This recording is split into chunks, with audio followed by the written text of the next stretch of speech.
Soulless Dead, Chapter 20. Old Wounds.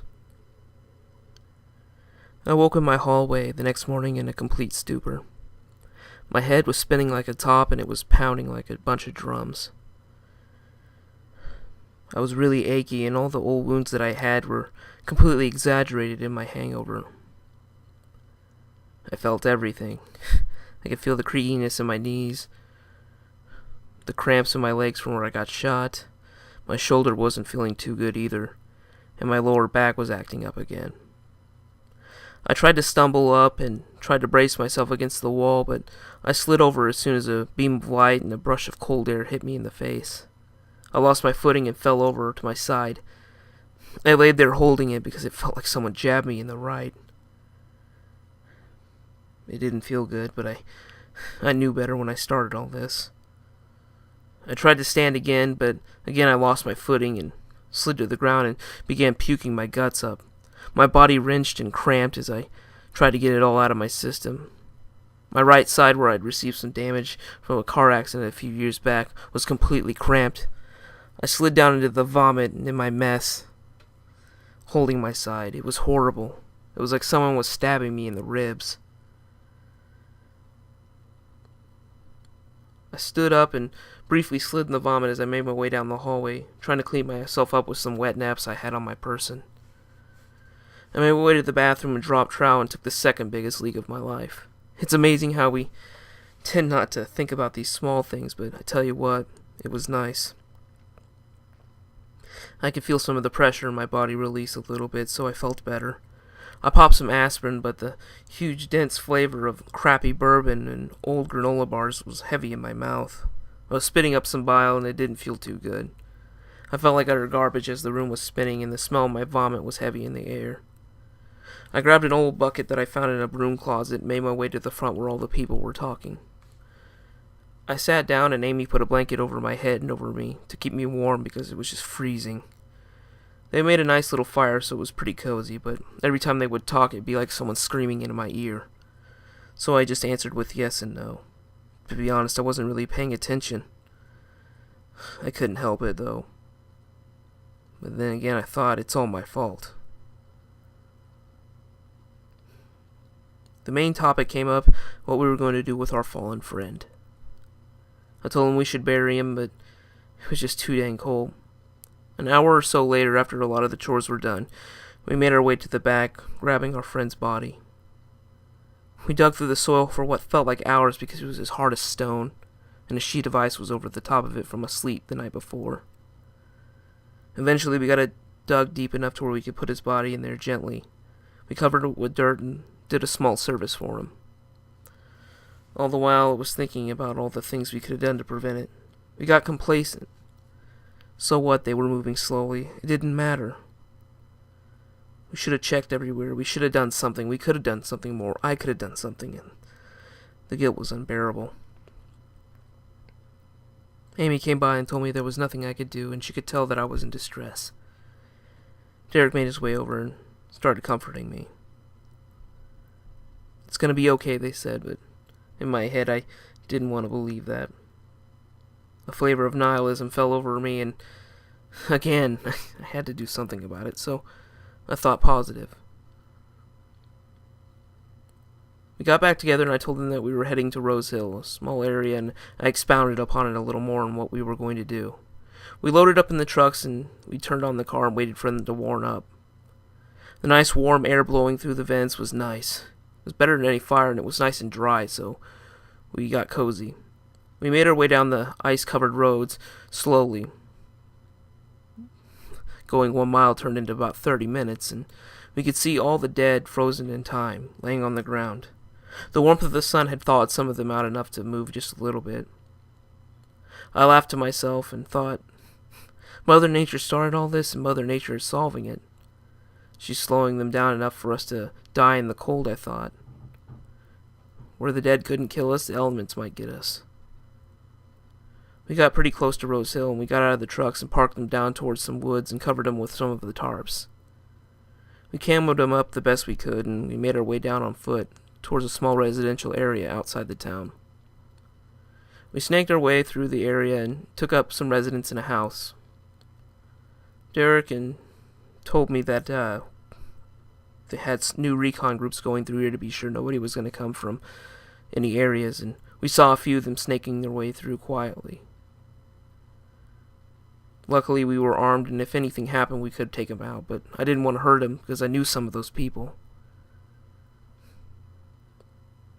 Blake made his way over and told us that we needed to get moving from the spot because another patrol would be coming in just a few minutes. Again, we snuck our way through some backyards. A few of the dead tried to stumble toward us, but they were so slow that we were able to just push them over and put a knife to the back of their head. The sun started coming out a lot more, and so things were melting, and it was getting a little warmer and a little more bearable. We made our way just outside of the town, and I grabbed my binoculars, and we sat behind a small grassy knoll. We could see a small wall, and there was a bunch of people patrolling it, protecting it.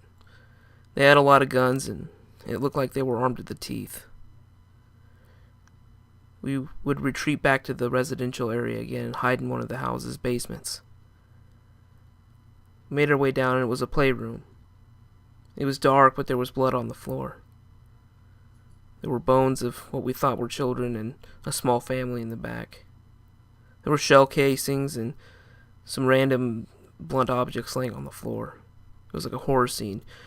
We didn't want the kids to see, so we covered their eyes and blindfolded them, just had them sit down quietly. We told them to get some rest.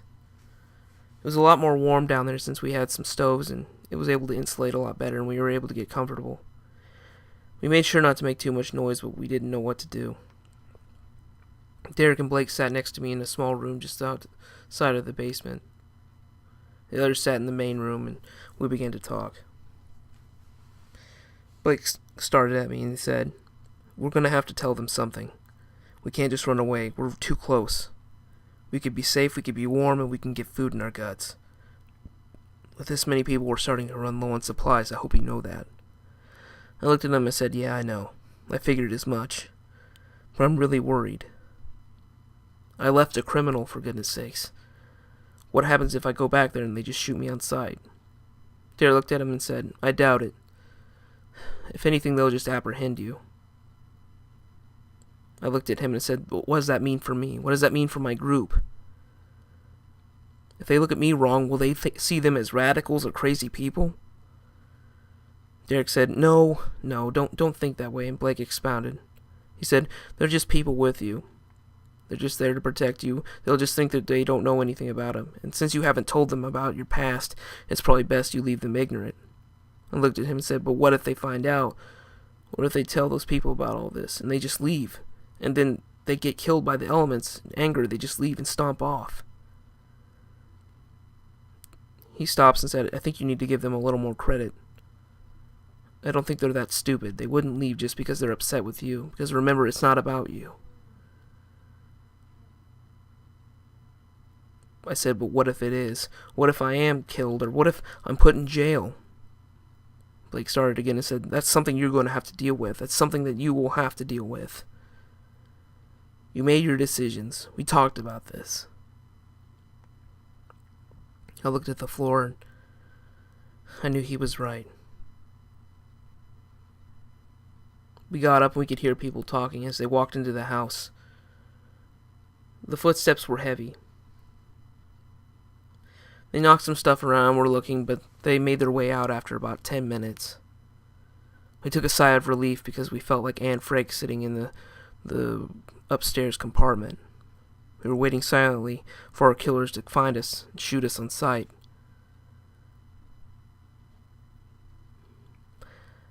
We sat in that room as quietly as we could, whispering and barely talking at all. The kids were a little scared, but Amy was able to keep them under wraps.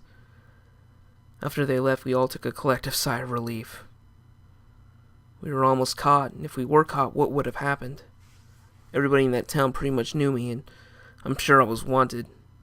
Either that or was forgotten, but I didn't want to get too ahead of myself because they probably wouldn't forget me. We got up and we had a couple people go outside and peer out the windows. Nobody was there, and we made our way across the street to another house, slowly zigzagging our way closer and closer to Rose Hill. After a couple hours, we were only about 6 blocks away from the main gate. It was really heavily fortified. The closer we got, the more intimidating it looked. They had sandbags, all kinds of guns, ranging from small handguns to revolvers to heavy machine guns, and even a minigun sitting on top of the main gate. Upon further inspection, it was just a bunch of teenagers, a bunch of young kids, ranging from about 16 to 20-somethings. They were probably doing the last day shift before the night shift came on. I looked at the group and I told them we shouldn't be going for the gate. Derek asked, why not? I told them they're young. They're going to be scared, so if someone comes up, they might shoot. We don't know how they work or what they're thinking, so they might be an edge. Besides, we don't know if they've been in any recent battle, so you never know how trigger-happy some of them could be. Blake said he agreed, and everybody else stayed down. We were lucky to stay down, and we looked around and even found some supplies. We gathered them up, and a few of us men walked our way out. It was me, the doctor, Amy, and, of course, my two pals. When we made our way to a small hill just outside the gate, not 100 yards away, we looked up and we noticed some of them were shocked and we thought we were spotted, and so we ducked down and held our hands over our heads. All of a sudden, a shot was fired. It snapped off one of the metal walls and a few people returned fire. We could hear the minigun starting to spin up with its electric motor, and we heard a large crack. We looked over at another bush, and there was a couple cars parked there. People were shooting at them. The gunfight was going after. It looked like another marauding band was shooting at them, trying to get at them. They were hiding behind their cars and shooting back at the wall, and the teenagers were screaming and running around, not knowing what to do. They were clearly inexperienced, and you could hear more people moving towards the wall. You could hear shouting and even the hiss of some of the radios going off. People were yelling, we need more help, we need more help. And the other people on the other side were trying to get each other to flank around. A small group of them was making their way towards us to try and flank the wall, and as they made their way towards us, we shot at them. That drew the attention of the others as they saw the flank. Mistakenly, they started firing on us when we were just trying to help. We were held down, and a few of them started making their way over to reinforce our side. They made their way over, and one of them tried to club one of us. Blake grabbed his legs and tackled him to the ground, and Derek came over and shot him in the head. Another one came at them with a gun. As he was about to fire on both of them, I threw my kukri. It landed right in his chest, and he fell to the floor holding it. Blake grabbed a hammer from his back and hit the knife down and buried it deeper into his chest. I crawled over towards the body and pulled the knife out. We gotta get out of here, the doctor said. Amy was there holding her hands and curled up. We tried to get her to move, but she was freaking out too much. Derek said, we have to get back. If we get shot, then we're not going to be able to help anybody. As we tried to crawl back, more of the marauders began to reinforce our side again, thinking that the wall was starting to push forward and try to flank them. We were right in the middle of it as two of the kids from the wall started making their way down there. Derek crawled his way to the bush closest to the wall and told them to hold their guns up and to hold where they were at. The kids, of course, raised their guns as they ducked down, as bullets were coming from both sides. Me and Derek and the doctor went by and killed the rest of the men trying to flank and held that area as Amy was sitting there screaming. They were starting to use explosives, what sounded like a rudimentary grenade launcher. It hit the wall a couple times and some of the kids fell over. I saw one of them drop and hit the ground head first. He was definitely dead. We made our way over towards Derek, and I had the doctor and Blake hold the area. Derek had them at gunpoint and had them laying on the ground. He began explaining, and they knew Derek, of course, so they crawled over and asked us what the heck we were doing here. Derek introduced me, and they said they knew who I was, and they had heard about what happened. And they said that they were to arrest me if they saw me. I said, don't worry about that right now. We need to get through this. We need to flank around and handle these guys. As soon as we did, we picked up our guns and ran towards the enemy. We flanked around them and were able to shoot them from the side. They were pouring out of an armored personnel carrier, and a couple of them were just shot down as soon as they came out. A few of them tried to climb through the top hatches, but they were met with gunfire as well. Of course, all the while, the machine guns and the miniguns were roaring off the wall, shooting at our position as well, believing it was us. One of the teenagers tried to wave his hands, telling them to stop shooting, as he pulled a white flag out of his pocket to wave it, to tell them to stop firing, but he was clipped in the chest twice and fell to the floor. His legs gave out like jelly and he hit the ground immediately and was dead. The other one was freaking out because apparently that was his best friend. They shot a flare up that was red and it burst. As soon as that went up, the gun stopped almost immediately. People were calling out, "Is everyone okay? Who goes there?" But what we didn't know was a few of them were still alive. A couple of the marauders came out from a bush and started firing again, and the gun started firing again. We didn't know what to do as we gritted our teeth, hiding behind the APC. We were gathering some rounds, and we were just distraught. We looked around looking for something, some kind of ammo, something to use. As soon as we tried to, more vehicles were showing up, reinforcements of the marauding group. Clearly it was a large, well-organized group of people. We started firing on that position as bullets whizzed by us from the wall.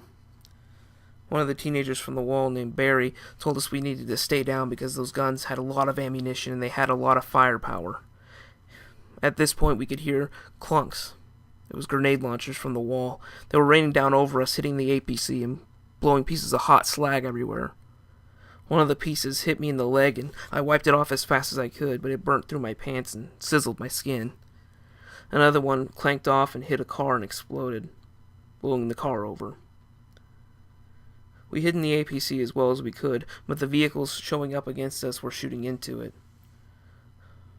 Blake was shot in the arm, and he continued firing as we started firing down the road. Some of the cars that were stopping abruptly, or whenever we would clip a driver, would skid and slide over on the ice on the road. The bullets continued to fly, and one of us made it out towards where the others were flanking around, hiding in the bush. We took them out silently, but we couldn't move. They continued firing on us. It was mistaken identity, and they weren't going to fall for it again. We had to think of something. We had to do something, or else we'd be dead. I put my gun down, unloaded it. As everyone was screaming and frantically saying what to do or asking what to do, the bullets were whizzing by and it got quiet. I leaned over and went to my thoughts. The explosions, the zips of the bullets got quieter and quieter. I knew what I had to do. I stood up, took off all of my armor. People were asking me to get down as I walked my way out of the APC. Bullets were whizzing by and rocks were flying everywhere. A piece of glass hit me in the face, but I didn't flinch. I grabbed the white flag that was laying next to the dead boy, and I made my way into the gunfire. Luckily, these boys couldn't shoot for crap, so it was a good idea. I waved the flag and waved my hands, holding them high above me, showing them I had no bullets. The miniguns had stopped, and the others that were reinforcing the marauders were gone already. We'd taken care of them. People were looking at me, and guns were still trained on me. All of a sudden, I heard a crack. My body seized up. I looked down a little bit as my lip quivered. My chest was cramping in one spot, and I could feel my shirt getting wet as the cold air blew against my chest. I began to breathe deeply. My legs were turning to jelly, like two pool noodles trying to hold up a boulder. I dropped to my knees. I dropped the flag and took my glove off and put my hand against my chest. My breathing got more and more shallow as I could feel blood pooling up in my lung. My left side was burning and it was hurting so badly. I looked down. I felt like an idiot for taking my vest off. I tried looking at who shot me and I could see someone peering behind a sandbag with a rifle. They stood up and two people were pulling him away from the wall. A few of my people came by me. My hand was shaking. I began to start to black out as my eyes get more and more blurry. I was stuttering and I couldn't talk to anybody. I looked around and I could see everybody yelling, but I couldn't hear anything they were saying. I saw the big gates of Rose Hill open up and a few people met us. They had assault rifles trained on us. I saw some familiar faces. I wobbled over and I fell to the ground. I could hear the muffled yells of the people and my friends. And then nothing. Maybe this is what it was meant to be. I was trying to help people and ended up getting myself killed in the end. I could feel my heartbeat getting more and more shallow, but it's not as cold as everybody thinks when you're dying. My mind was at peace. I did what I was supposed to. And now I get to rest. And that's okay. I'm not going to become one of them. I can feel it. Finally. My job is done. I fought the good fight. And now I get to rest.